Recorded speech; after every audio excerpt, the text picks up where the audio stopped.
Hello and welcome to this Market Gauge Trades and Tutorials video.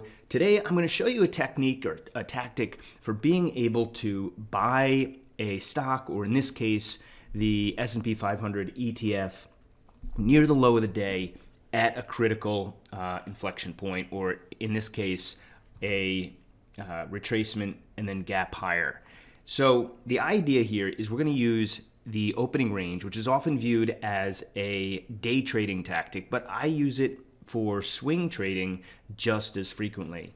And I use it for swing trading so that I can get into positions at great prices. So yesterday was just a great example of this, where the SPYs, as you can see, have pulled back the day prior to this 450 level, were unable to break down. And then yesterday, it gapped higher, pulled down, and then took off. So I'm going to show you how and why you could have been looking at the SPYs right here as an entry point, with the thought being either you're going to have a day trade buying near the low of the day, or maybe you're getting into a swing trade at a great price and low risk. So the key here is understanding the opening range. So let's start there. If you're not familiar at all with what I mean by the opening range, and I get a little too deep in the weeds for you, I will put a link underneath this video where you can learn more about the basics of the opening range. Now, one of the basic ideas with trading the opening range is that you don't necessarily have a trade every single day. And so, as I said earlier, I use the opening range on almost every trade, and it's a critical part of swing trading in order to get a great entry point. And here's an example.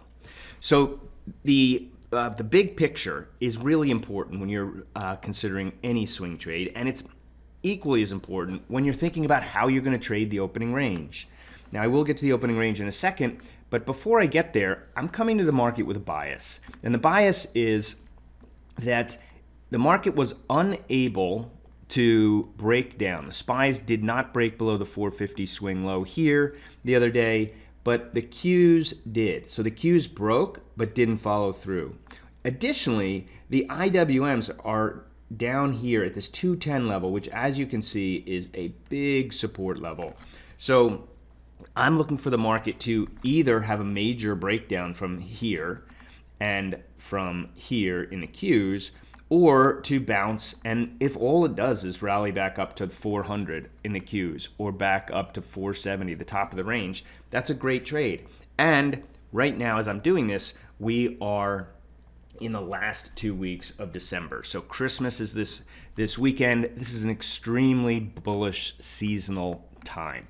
So I'm looking for an opportunity to get in at a low risk for a trade to the upside, especially after this divergence the other day of the SPYs not breaking down. So that's the reason I'm focusing on the SPYs, because they showed this little bit of relative strength as compared to the Qs. And now I just need an intraday signal to get in at a low price. So let's go look at the 5-minute chart.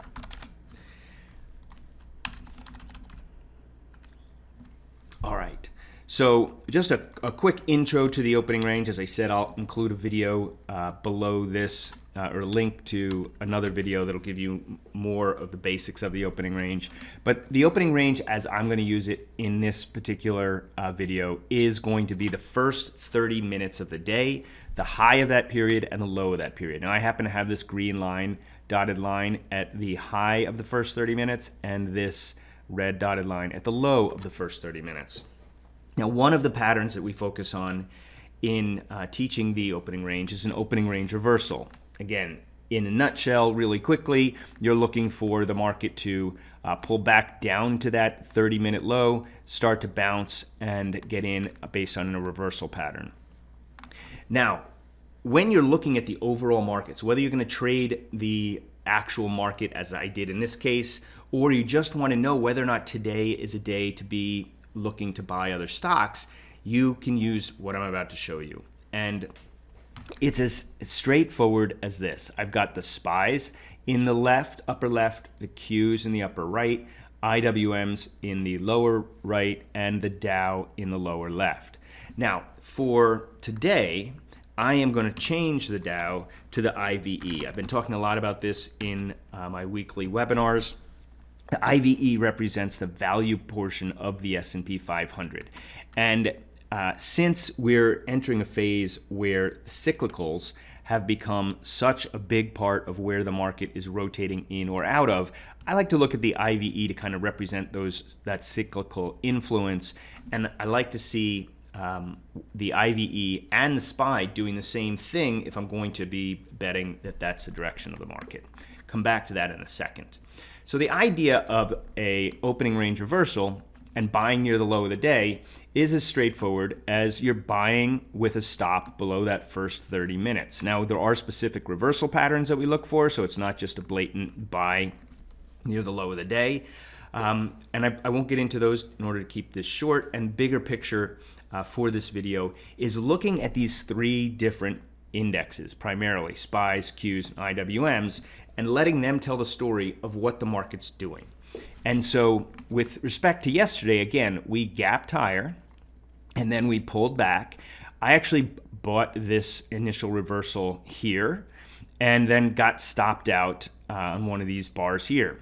Now, the reason is, remember, the markets are still in a downtrend, and trading below the opening range is bearish. So I didn't want to get caught with a gap higher that just faded lower.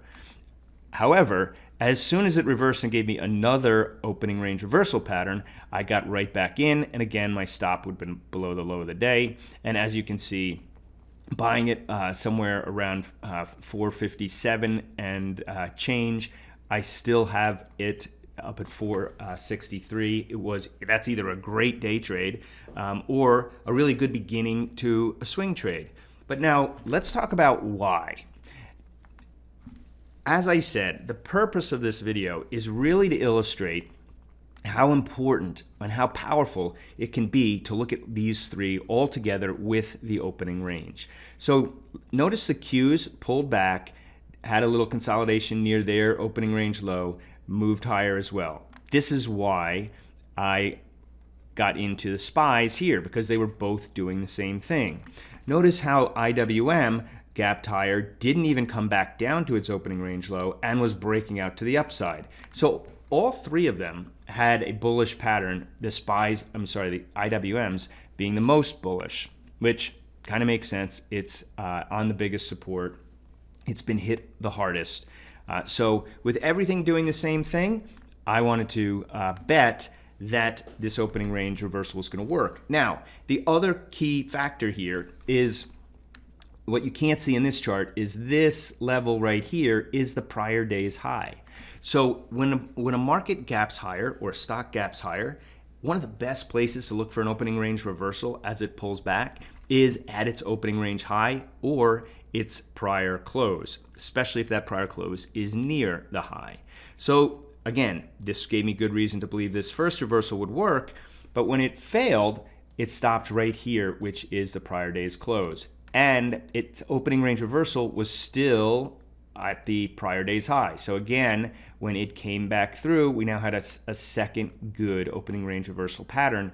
And at that point, 11 o'clock on the IWMs didn't even break down from their opening range breakout. So everything was bullish. The Qs were sitting right at an area of support. The SPYs, just like the day before, didn't even get down to their prior day's high. So again, I went with the SPYs because of their relative strength the prior day, now their relative strength the current day, and because the IVE, which I referenced earlier, was even stronger than the SPYs. Just like the IWMs, it had broken out over the opening range high, consolidated under it, and now it was looking to break out its opening range high. Now, as you can see, it didn't travel as far, all right, but they were all going the same direction. So where does that leave me? That leaves me, and could leave you, with a great entry on the daily chart for a swing trade. Now, I didn't know it was going to go this high, but I had a low risk shot. Now, If you're using the opening range, the next question would be, okay, well, I missed this. What do I do now? Well, when you have a big day like this, then the next thing you're going to look for on today now is an opening range reversal near the floor trader pivot. That's a topic for another video. I just hope that this video showing you how to put these three different indexes together and the opening range can really give you a great sense of which way the market's likely to go, how to catch it at key turning points, and either use it to trade the indexes or, for example, I went out and bought up a handful of other stocks on similar patterns based on the fact that I felt the market had just put in a bottom. Hope that helps, and I'll see you in the next video.